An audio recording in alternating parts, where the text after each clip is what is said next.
My dad destroyed my daughter's $2,000 MacBook on her birthday, so I destroyed his life right back. So my dad lifted that MacBook with both hands high above his head and slammed it down on the floor with everything he had. The crash echoed through the room as $2,000 worth of laptops shattered into about 50 pieces. Screen cracked completely. Keyboard flew off and bounced across the hardwood. Fragments scattered everywhere like some kind of twisted confetti at the world's worst party.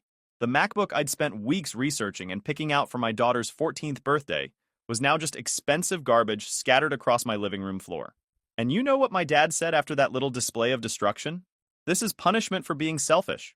Yeah, he destroyed my daughter's birthday gift, traumatized her in front of all her friends, and had the audacity to call her selfish. That's the kind of family I'm dealing with here. That's the kind of people I'd spent my entire life trying to please and accommodate. But I'm getting ahead of myself. Let me back up and explain how we got to this point, because this story is about way more than just a destroyed laptop.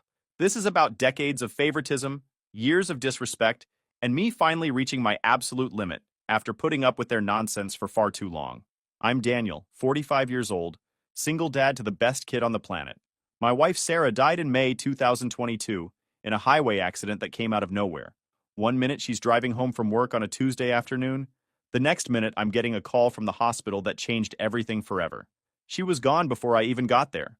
Didn't get to say goodbye, didn't get any warning, just suddenly widowed with a 12-year-old daughter to raise alone.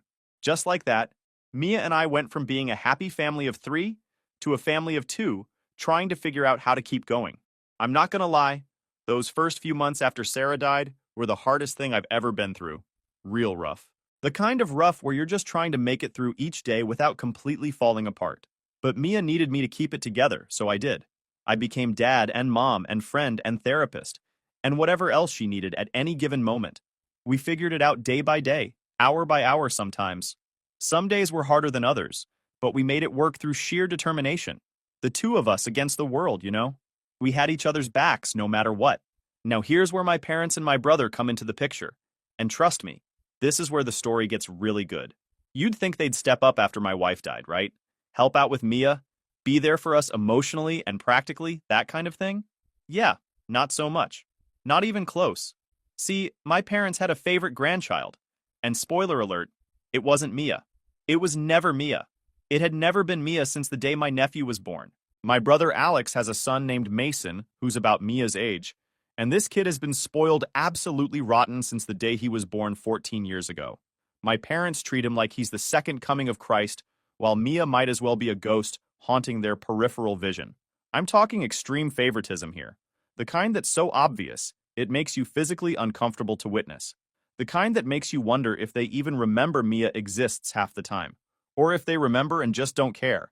Let me give you some specific examples so you understand just how bad this situation was. Because words alone don't really capture the depth of their selective blindness when it came to my daughter. When my wife died, my parents came over to our house exactly twice in the first month. Twice. Count them. They brought a lukewarm casserole the first time that tasted like cardboard, and some basic groceries the second time, then basically disappeared from our lives, like they'd never had a granddaughter who just lost her mother. Meanwhile, they were at Alex's place 3 times a week minimum, like it was their second home. I'd see their car in his driveway all the time when I drove past on my way home from work. When I finally worked up the nerve to ask why they couldn't help out more with Mia during the hardest time of our lives, my dad actually said they didn't want to intrude on our grieving process. Intrude. That was the word he used. Like their own granddaughter didn't desperately need her grandparents around after losing her mom. Like showing up and being there for a traumatized 12-year-old would somehow be an imposition on us. Last year, Mason got $2,000 cash for private tutoring because he was struggling in school. My parents just handed Alex a check like it was nothing, like money grew on trees in their backyard. When I casually mentioned that Mia could really use some help with her advanced coding classes that she was teaching herself, my mom said they'd already spent their extra money for the year and couldn't afford anything else. Funny how there's always money in the budget for Mason, but never a single cent for Mia. The well runs dry real quick when it comes to my daughter. The summer before this birthday disaster, my parents took Mason to Hawaii for 2 full weeks. Flights, nice hotels, activities, tours, the whole vacation experience. They probably dropped $5,000 easy on that trip, maybe more. Mia stayed home with me. We had a nice summer, don't get me wrong, but it stung watching them post pictures on social media of Mason on the beach, Mason at Luau's, Mason snorkeling. When I asked why they didn't even consider inviting Mia on the trip, my dad said it was supposed to be a small, intimate trip, and they didn't want to overwhelm themselves with too many kids to watch. Too many kids. As if one more would have been such an unbearable burden on their vacation. As if Mia wasn't worth the extra plane ticket. For Mason's birthday that same year, my parents gave Alex $3,000 specifically for throwing a party. $3,000. The kid ended up with a bounce house, a professional DJ, catered food from some fancy place, decorations that looked like they cost more than my monthly mortgage payment. The works. It was basically a wedding reception for a 13-year-old. For Mia's 13th birthday, they showed up 15 minutes late with dollar store gift wrap barely covering whatever random stuff they'd grabbed on their way over. A puzzle that was missing pieces. Some cheap nail polish that was probably expired. A book they'd clearly found in their garage that had my brother's name written inside the cover from when he was a kid. Real thoughtful stuff. Really showed how much they cared. I started keeping a mental tally after a while.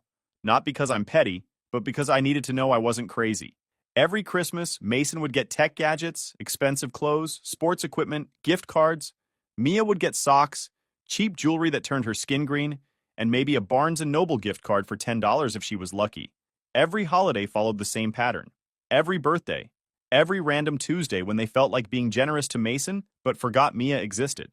The comments were almost worse than the actual favoritism. My mom would say things like, well, Mason just needs more right now. Or, boys are more expensive to raise. Or my personal favorite, we're trying to help Alex out since he has it harder. Alex is a project manager making 6 figures. I'm a single dad making decent money but supporting a household alone after losing my wife. But sure, Mom, Alex has it harder. Every single time I brought up the blatant favoritism, and I mean every single time, they'd hit me with the same scripted garbage responses. We treat them equally. You're being too sensitive. Stop keeping score. You always make everything about you. Classic gaslighting. They knew exactly what they were doing. They just didn't want to admit it out loud because that would require acknowledging they were playing favorites with their grandchildren. And grandparents aren't supposed to do that. Alex and his wife Emily were honestly no better than my parents. Maybe even worse in some ways. They never got Mia gifts worth more than $20 for any occasion, but they expected me to go all out for Mason every single time. Emily would actually get offended and pissy if I didn't spend what she considered enough on her precious son.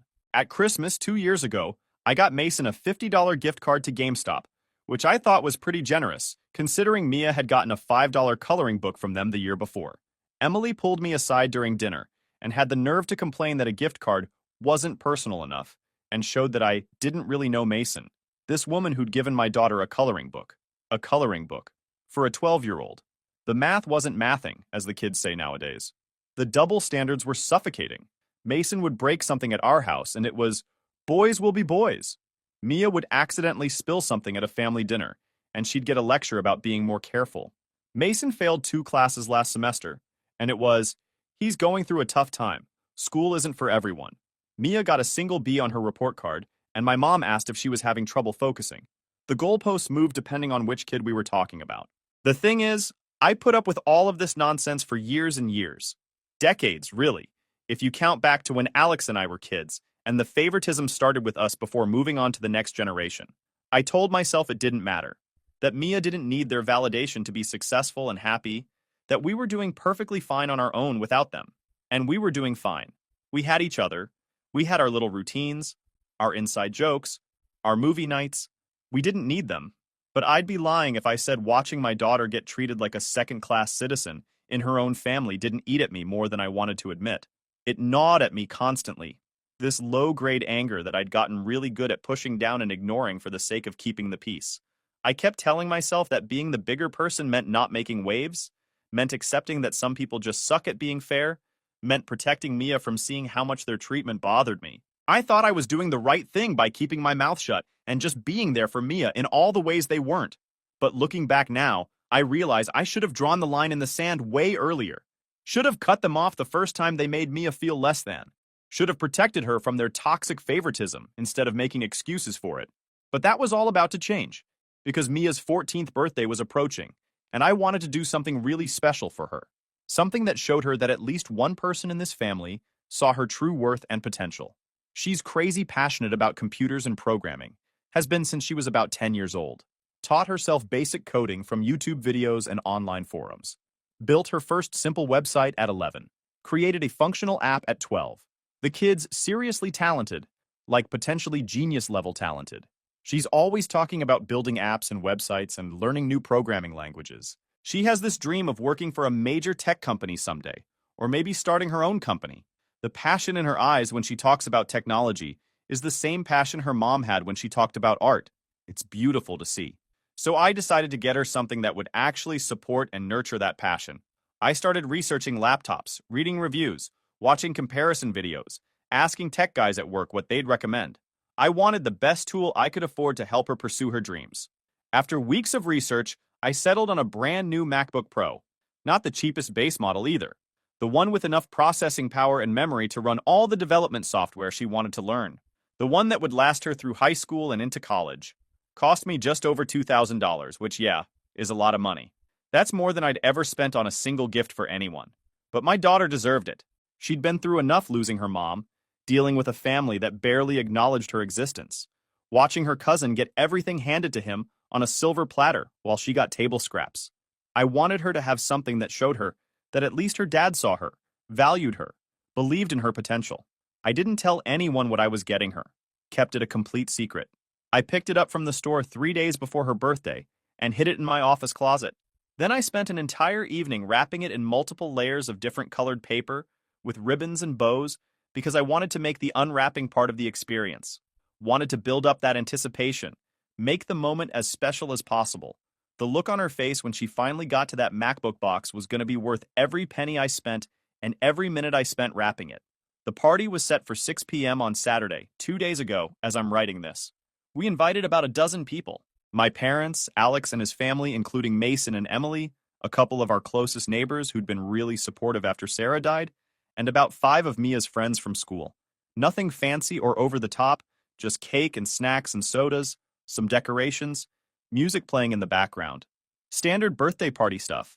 I wanted it to be about Mia, about celebrating her, about her friends, and the people who actually cared about her having a good time together. Everything started out fine. People showed up on time. Everyone sang happy birthday. Mia blew out her candles looking genuinely happy. For a minute there, I actually thought this might be a normal family gathering. Shows what I know. Around 7 p.m., we got to the present opening part. Mia sat in the middle of the living room surrounded by wrapped gifts. She opened them one by one, thanking everyone. Books, makeup sets, some tech gadgets from her friends. All good stuff. She was smiling the whole time. Then she looked at me. "Dad, aren't you giving me anything?" I smiled. "Of course, just wait here." I went to my office and grabbed the gift box. Soon as I walked back into the living room with this big wrapped box, people started whispering. My neighbor, Mr. Johnson, nudged his wife and said something I couldn't hear. Everyone was curious. Good. I wanted this to be memorable. I handed Mia the box. Her eyes went wide. "Dad, this is huge. What is it?" "Open it and find out." She started carefully unwrapping it, taking her time with each layer like she always does. Reminds me of her mom. Sarah was the same way, always so careful and thoughtful about everything. Watching Mia in that moment, I felt this surge of pride. This was going to be perfect. Except it wasn't. Right as Mia got through the outer layer of wrapping paper, the unthinkable happened. Mason, that spoiled little punk, stepped forward from behind her and just grabbed the box right out of her hands with zero hesitation. Not a polite, "Can I help?" Not an "excuse me." Just straight up snatched it like he had every right to it. "Let me open it," he announced, already tearing into the carefully wrapped layers like some kind of starving animal going after meat. I opened my mouth to tell him to stop, to give it back. But this kid was practiced. He'd clearly spent his entire life ripping open presents without permission, because he moved with the efficiency of someone who'd done this 1,000 times. 10 seconds flat, and he'd destroyed all the wrapping I'd spent 20 minutes carefully arranging. Paper flew everywhere. Ribbons scattered across the floor.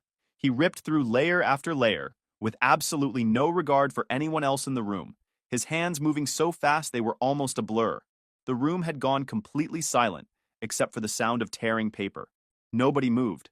Nobody said anything. We were all frozen in shock at the audacity of what we were witnessing. Even Mia's friends had stopped recording, their phones lowered, mouths hanging open. Mason finally got to the MacBook box, and his eyes went wide when he saw what it was. He pulled it out of the wrapping, held it up over his head with both hands like he'd just won some kind of championship trophy, and literally shouted at the top of his lungs, "The MacBook's mine now!" Not, "Wow, cool gift for Mia." Not, "Sorry, I got excited." Just a declaration of ownership, like he'd earned it somehow, like it belonged to him by divine right. Then, and this is the part that still makes my blood boil when I think about it, he walked straight over to where Alex and Emily were standing on the other side of the room. Walked right past Mia, who was sitting there on the floor looking shell-shocked. Walked past me. Didn't even glance in our direction. He went straight to his parents, still holding that MacBook box up high, looking proud as hell, like he'd just accomplished something praiseworthy instead of stealing his cousin's birthday gift in front of a room full of witnesses. And here's the part that made me realize just how deep this rabbit hole went. The part that showed me this wasn't just Mason being an impulsive, spoiled kid. My parents started laughing. Not uncomfortable, nervous laughter, like they were trying to diffuse an awkward situation or cover for him. Not embarrassed laughter. Full-on delighted, genuine, happy laughter. The kind of laughter you hear at comedy shows or when someone tells a really good joke. They thought this was hilarious. They thought watching their grandson steal their granddaughter's birthday gift was entertainment. My dad walked over and patted Mason's head. "My grandson's so good at opening gifts." My mom jumped in. "Mason's so clever. This reward rightfully belongs to you." Alex and Emily hugged their kid, looking proud as hell, like he'd just accomplished something worth celebrating instead of stealing a gift from his cousin. I looked at Mia. She was crying, tears running down her face. Her birthday, her gift, her moment, all stolen right in front of everyone. At her own party, in her own house. Something in me snapped. I walked over to where they were all standing. "Mason, give the MacBook back to Mia. Right now." The kid backed up behind his parents. "No, it's mine. Grandma and Grandpa said if I opened it first, I get to keep it." That's when I realized this wasn't just Mason being a spoiled brat. This was planned. They'd set this up beforehand. Told Mason to steal the gift and they'd back him up. The calculation behind it made my stomach turn. I stepped forward and grabbed the MacBook from Mason's hands. "This is a gift I bought for my daughter. You want a laptop? Ask your mom and dad." Mason tried to hold on to it, his face getting red. Alex immediately stepped in and pulled my hands away. "You can't fight with a child like this." "But that's a MacBook I bought for my daughter," I said, keeping my voice level. "Do you understand that?" Emily jumped in then. "Come on, it's just a MacBook. Buy Mason something else. Give this one to him." That did it. "Are you crazy, Emily? Have you ever given my daughter a gift worth over $100? Her face went red. "Why do you always bring up money?" "The problem isn't money," I said, looking straight at her. "The problem is you're always stingy with my daughter. There's no reason I should be generous with your son." Emily opened her mouth, but nothing came out. Alex looked furious but helpless. Some of the neighbors were starting to speak up too. Mr. Johnson, this older guy who lives next door, said sternly, "I've never seen anything like this. This is Mia's birthday. You people can't steal her gift like that." Mrs. Miller nodded. "What kind of parenting is this? Letting your kids snatch other people's gifts and being proud of it?" Mia's friends had come over to comfort her. I thought maybe with the neighbors calling them out, Alex and Emily would back down, return the MacBook, end this nightmare. But then my dad decided to make things worse. He stepped forward and faced me. "Daniel, can you give that MacBook to Mason? I'll pay you back." I actually laughed, not a happy laugh, the bitter laugh of someone who just figured out how deep the betrayal goes. My dad wanted to buy back my daughter's birthday gift to give to his favorite grandson. On her birthday. In front of everyone. "You having fun?" Alex asked, clearly annoyed by my reaction. "What are you laughing at?" "I'm laughing at Dad's favoritism," I said. "He has 2 grandchildren, but he only sees Mason." My mom's face went hard. "Daniel, he's your father. You need to respect him." "Fine," I said, my voice calm. "If Dad wants to buy it, the price is $4,000. Alex cut in immediately. "Are you joking? $4,000 for a MacBook? Is it studded with diamonds?" I turned to him. "It's not studded with diamonds. $4,000 is the price for 2 MacBooks. If Dad wants to buy this one to give to your son, then he should buy one for my daughter too. That would be fair. Or has he forgotten Mia's also his granddaughter?" Alex shut his mouth. Had nothing to say to that. I looked at my dad. "I'm right, aren't I? If you want to buy this MacBook, give me $4,000. One for Mason, one for Mia. Fair, right?" My dad's hands clenched into fists. His face went red. "Are you blackmailing me?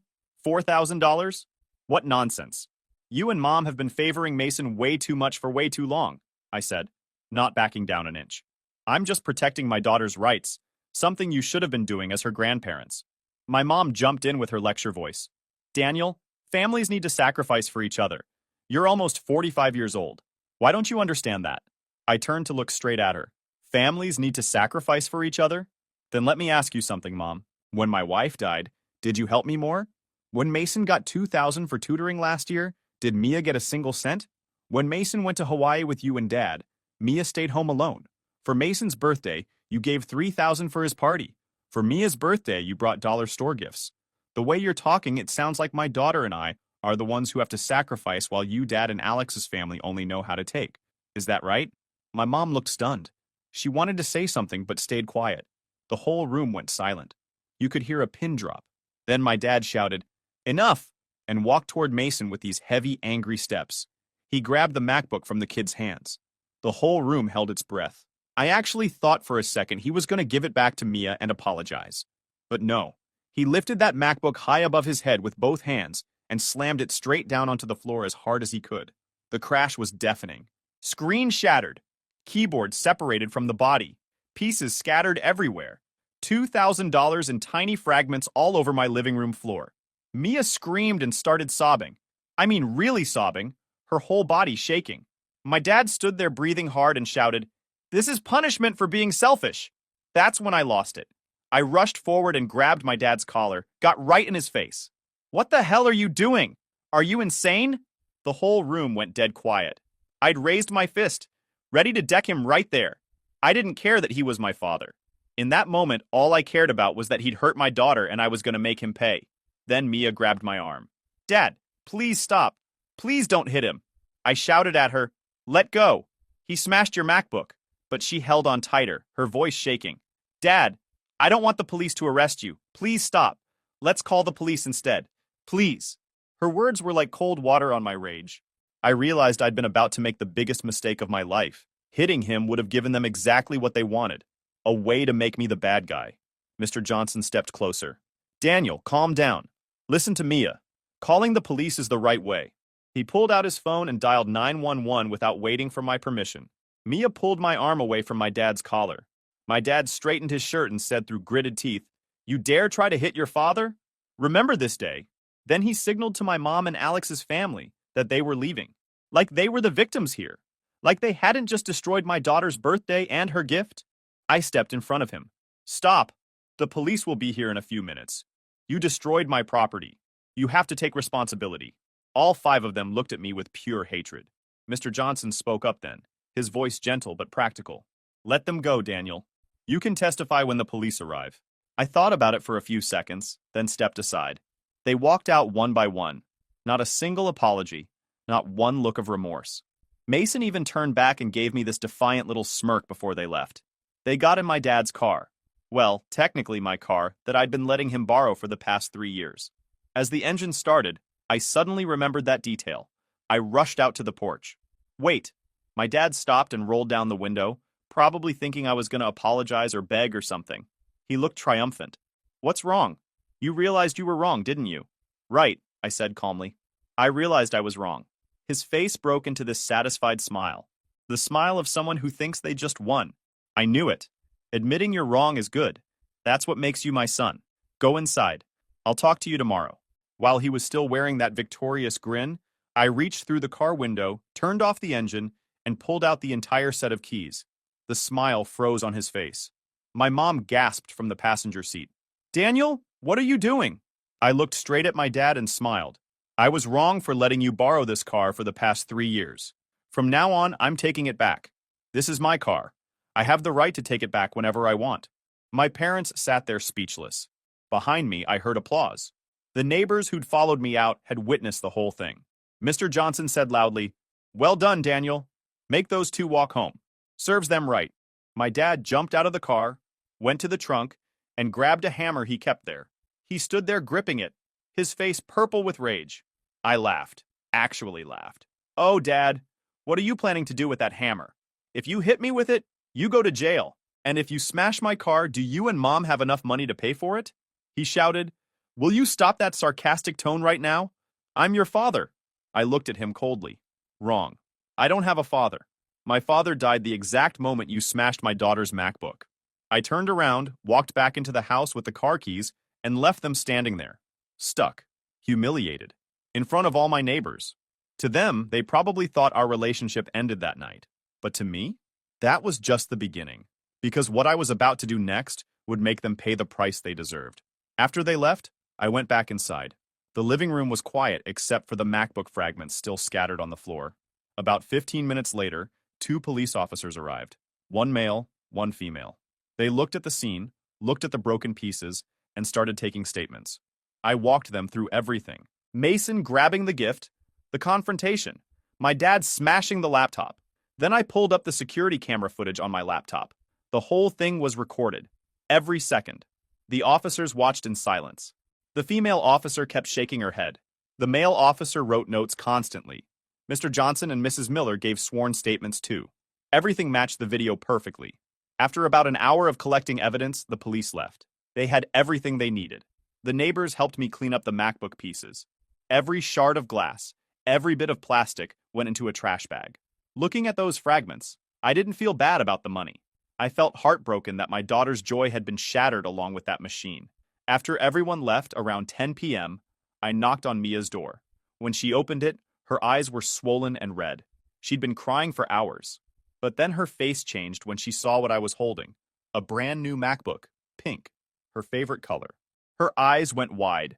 "Dad, you didn't need to buy another one. I'm okay." I patted her head. "My daughter deserves a MacBook. No one has the right to steal your joy." She burst into tears again, but happy tears this time. Holding her, I promised myself I'd never let anyone hurt her again. And that night, I decided I'd make them all pay. After Mia fell asleep around midnight, emotionally exhausted from the worst birthday of her life, I sat alone in my office with just the glow of my computer screen for company. I couldn't sleep. My mind was racing. I kept replaying everything that had happened, watching the security footage over and over again. Mia's face when Mason grabbed the gift. Her tears when the MacBook shattered. My parents laughing like it was all some big joke. Their family walking away without a single word of apology. Each frame made me angrier, but it was a cold anger now. Calculated. I knew exactly what I needed to do. I decided right then that I was going to post that video on social media. The whole 10-minute uncut version from my security camera that captured everything in crystal clear high definition. I hesitated for maybe 30 seconds. Not because I felt guilty, but because I wanted to make absolutely sure this was the right move. The video involved Mason, and he was technically a minor. But after thinking it through logically, I realized that everyone in our extended family and social circles needed to see the truth, needed to know what had really happened. They needed to see the real faces of people who'd been playing the perfect family for decades while treating my daughter like garbage behind closed doors. As for Mason, the kid needed to learn an important life lesson that his parents had clearly failed to teach him over 14 years. Actions have consequences. You can't just steal people's property and have your family back you up and expect no repercussions. Real world doesn't work that way. I uploaded the video to my personal Facebook page, all 10 minutes and change.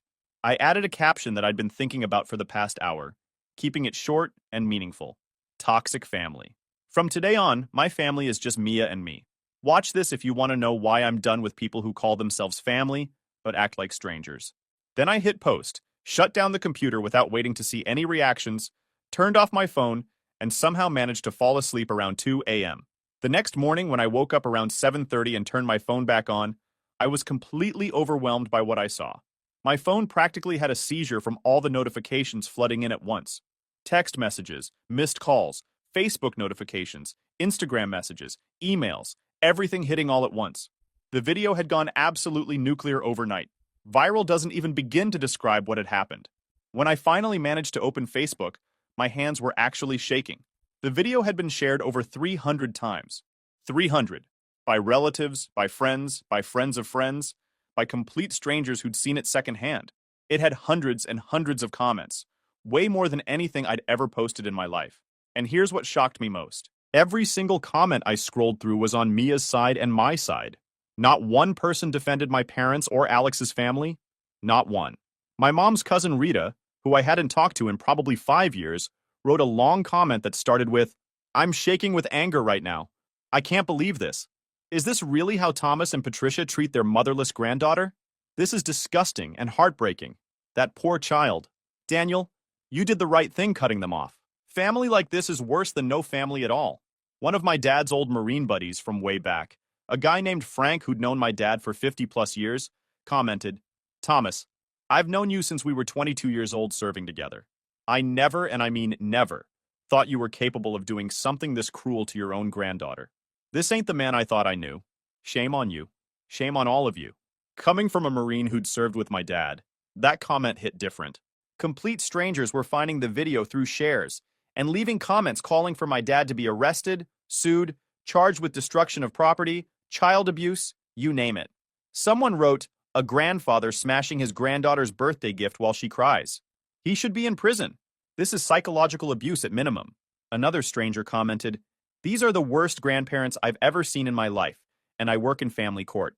People were tagging Alex and Emily in comments, calling them failures as parents, saying they'd raised a thief and a brat, asking how they sleep at night knowing they enable this behavior. Emily's Facebook profile picture had dozens of comments under it, just from that one night. Alex's LinkedIn had people leaving reviews about his character. It was spreading beyond just Facebook into every corner of their online presence. The video had even jumped platforms. Someone had downloaded it and posted it on Twitter, where it got another wave of attention. Someone else put it on TikTok, where it was getting viewed by people who didn't even know us. Local community groups were sharing it. Parents groups were using it as an example of toxic family dynamics. It had taken on a life of its own. And seeing all of that support, especially from relatives who'd always known about the favoritism, but never said anything before, I felt vindicated. They'd all seen it. They all knew now. There was no more hiding, no more making excuses, no more pretending my parents treated both grandkids equally. The truth was out there in high-definition video for everyone to see. Around 10 a.m., my phone rang. Alex's name on the screen. I answered. "You jerk! How dare you put us on social media? My wife and I are about to lose our jobs. Colleagues are whispering. Relatives have been calling to curse us out all morning. It's all your fault." "Get lost," I said, then hung up and blocked his number. 10 minutes later, my dad called. "You're a monster. No one puts their own family on social media to shame them. God will punish you." "No," I replied.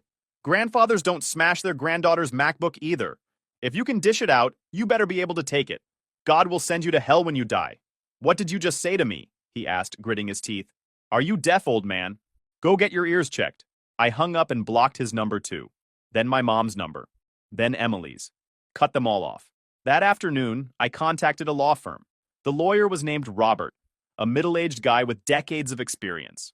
After I showed him the video and explained everything, he nodded. "This is pretty clear-cut," he said. "Video evidence, witnesses, police report. We can definitely win this." I asked about the timeline. He said with evidence this strong, we could push for a quick trial. "I want to move as fast as possible," I told him. "Money isn't an issue. I want them to understand that actions have consequences." Robert looked at me with understanding. "This isn't just about the MacBook. This is about justice for your daughter. Let's get to work." 1 month later, we were in court. The trial moved quickly because the evidence was overwhelming. The video played on the courtroom screen. Everyone fell silent watching my dad destroy that laptop. Mia's cries from the video echoed through the room. Some people turned away. My dad's lawyer tried saying it was done in anger without intent. Robert countered that my dad had actively grabbed the MacBook, lifted it high, and slammed it down hard. That was clearly intentional. The judge delivered the verdict. My dad had to compensate for the full value of the MacBook plus emotional distress fees for Mia. Total compensation exceeded $25,000. When the judge finished reading the verdict, I looked at Mia. She sat there calm, neither happy nor sad. For her, the money didn't matter. What mattered was justice. But the story didn't end there. Following Robert's suggestion, the court also issued a restraining order. My parents and Alex's family were banned from coming near our house, Mia's school, or any other places we regularly went. The order was effective for life. Any violation meant criminal prosecution. As we left the courtroom, we walked past where my parents and Alex's family were standing. They looked at me with hatred, but didn't dare say anything. The restraining order was already in effect. I held Mia's hand and walked straight toward the exit. Didn't look back once. That chapter of my life was closed. The people who'd once been family were now just strangers. And the law made sure they could never hurt my daughter again. That was 2 years ago. Today, Mia's 16. She's grown so much. Still passionate about computers. Still dreams of being a software engineer. That pink MacBook I gave her that night, she uses it every day. If you enjoyed this video, please hit that subscribe button. It really helps the channel and help us bring you more and better stories Thanks.